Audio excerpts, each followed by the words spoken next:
3 দিন ধরে অসুস্থ, কিছু খাইতে লইতে পারি না, সারা দিন বিছনার মধ্যে শুয়ে থাকি আর ভাল লাগে না, তাই একটু বাইরে হইতেছি।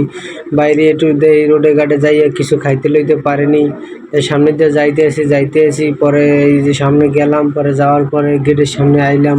গেটের সামনে আইয়ে দেখি যে ওদিক দিয়ে বন্ধু আইতেছে, ডাক দিল পিছন দিয়ে, পরে ফিরে তাকাইলাম, একটু আটটা মিলাইলাম। তারপর বন্ধু কইলো কই যা, বন্ধুর দ্বারা কইলাম না, কারণ বন্ধুর দ্বারা কইলে আবার বন্ধু কিছু খাইতে চাইবে, তাই একলা একলা একটু দোকানের দিকে যাইলাম। তো ভাত পানি তো খাইতে পারতাছি না, অনেক দূরে জ্বর টর গায়ে, পরে ভাল লাগে না, এই জন্য একটু হাঁটতেছি। হাঁটতে সামনে যাইতেছি, যাইয়ে পরে দেখুন সামনে কি কম না আছে। তো অনেকদিন ধরে এই গল্লিতে যাই না। গল্লিটা হইলো যে আপনাকে পরিচিত মুখ গল্লি হয়তো হইতে পারে, এই যে লিং রোডের ভিতরে সাইডে যেখানে আবার একটা মসজিদ আছে, মসজিদের সামনে দিয়ে যাইতেছি।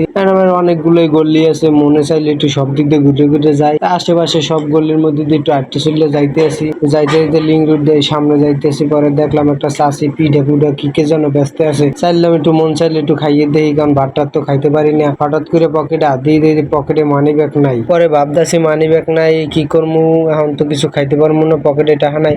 চাষিরে জিগিলাম, চাষি বাইতে দেবেন? চাষি কয় বাইতে দিব বাবা, তোমার তো আমি চিনি না। যাই হোক, দেশের এত মানুষ চেনে, কিন্তু চাষি মরে চেনে না। এবার সামনে যাইতেছি, পরে মনে মনে ভাবলাম যে টাকা কই পাই। হঠাৎ করে মনে পড়লো যে মোবাইলে নগদের মধ্যে কয়টা টাকা আছে। পরে কি করবো, নগদের দোকানতে টাকা উঠাইতে যামু। এবার যাইতেছি সামনে দেখলাম যে নগদের দোকান একটা সামনেই আছে। পরে যাইতেছি, যাই বাইরে জিগিলাম, ভাই নগদ দোকানে টাকা উঠান যাইবে? অবশ্যই যাইবে নাকি লিখিয়া। পরে বাইরে দেখতে 500 টাকা উঠাইলাম। 500 টাকা উঠাইয়ে পরে দেখলাম যে জাল টাকা। পরে এবার পাল্টাই এবার ভালো টাকা লইলাম। পরে 500 টাকা হাতে পাইলাম। পরে কি করবো, পরে দেই যে মামাই মুড়ি ব্যস্ত আছে। এবারে মামারে কইলাম, মামা মুড়ি কয় টাকা করে? মামাই কইলো যে 20 টাকার নিচে কোনো মুড়ি পাওয়া যায় না। পরে মামারে কইলাম, মামা তাই মোরে 20 টাকার মুড়ি দাও। পরে মামাই 20 টাকার মুড়ি বানাইবো, পরে একজনের দিতে আছে বানাইয়া। পরে বানাই দেওয়ার পর পরে মামাই আমার 20 টাকার মুড়ি দিছে হাতে। পরে হাতে দিতে পরে খাইয়া দেখতেছি মামার মুড়িগুলো অনেক মজাই লাগে, ভালোই লাগে। এনে অনেক মানুষই মুড়িগুলো মামার খাইতে আছে।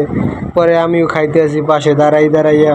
পরে মামার মুড়ি খাইয়া যে এতই ভালো লাগলে, 3 দিন তো ভাত খাইনি, আরো মনে হয় 6 দিনে ভাত খাওয়া লাগবে না। পরে ভালোই লাগলে, এটাই বাস্তব। I love you.